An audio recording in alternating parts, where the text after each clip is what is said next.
crazy ideas. Whether or not they'll actually happen, you know, because it would be, some of it would be quite complicated to stage, on stage, because it involves flying.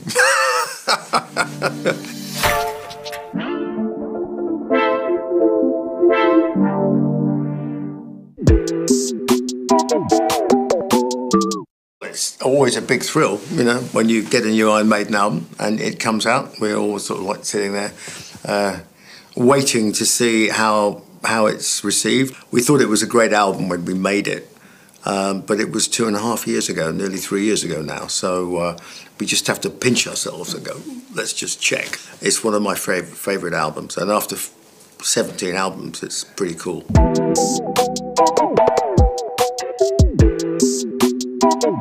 I like the fact that it's, in a good way, slightly shabby and dark inside. It may even have a ghost, there's a rumour. So it's very atmospheric. And technically, it's a great studio. I mean, obviously, these days, there's no tape anymore. It's all done digitally. I would like to say that everything was very organised, but actually we're not. We turn up and we sort of go, oh, has anybody got a couple of ideas? And Steve said, I've got like one idea. I've got this track, Senjutsu. What do we think about having a samurai Eddie? We went, oh, yeah, cool. Why haven't we done that before? You know, because we had an Egyptian Eddie, and we had a sci-fi Eddie, and then we had a Mayan Eddie. The album is like the picture that's in the frame. But just because the frame is Japanese doesn't mean every song is organised to be about Japanese themes.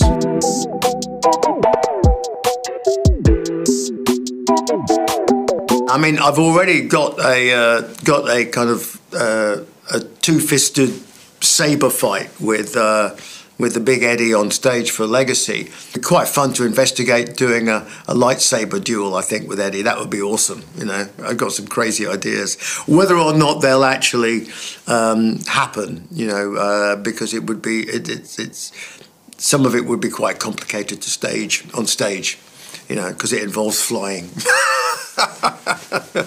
I really should, I should be more careful with my body, because I've started to break bits of it, but that's not a reason to stop. I was saying to my manager, look, wouldn't it be cool to do something really interesting visually? But how about a video which, for Maiden, in its way, might be a bit of a game changer, the same way that a video like Deutschland was for Rammstein. And so I just thought, what about the four bikers of the apocalypse? That's cool.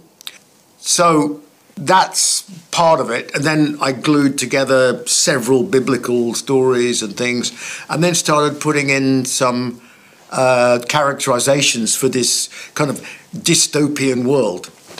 Without picking sides, we designed the video very carefully so that people can see in it what they want. And that's why, for me, it works.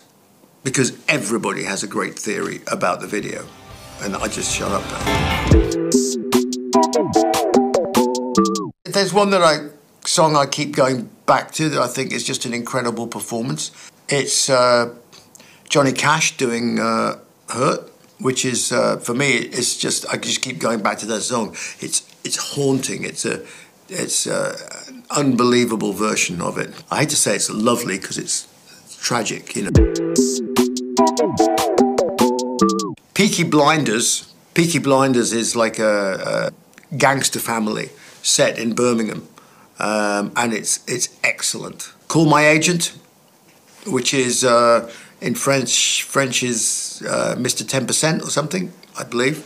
Yeah, hilarious, beautifully written, fantastically well acted, you know. So there's a lot of French things that I'm trying to turn my friends onto. I went to see Back Nord last night, and God, that's a heavy film. Queen video, you know, Bohemian Rhapsody, that was cool because it was the first video to use kind of like visual effects. It was kind of naive, but it was such a great song. But Thriller, I think, was just, and it's no surprise, I think it was John Landis directed it, and it had that quality of being filmic. It was like watching West Side Story for zombies, you know. I mean, it was awesome.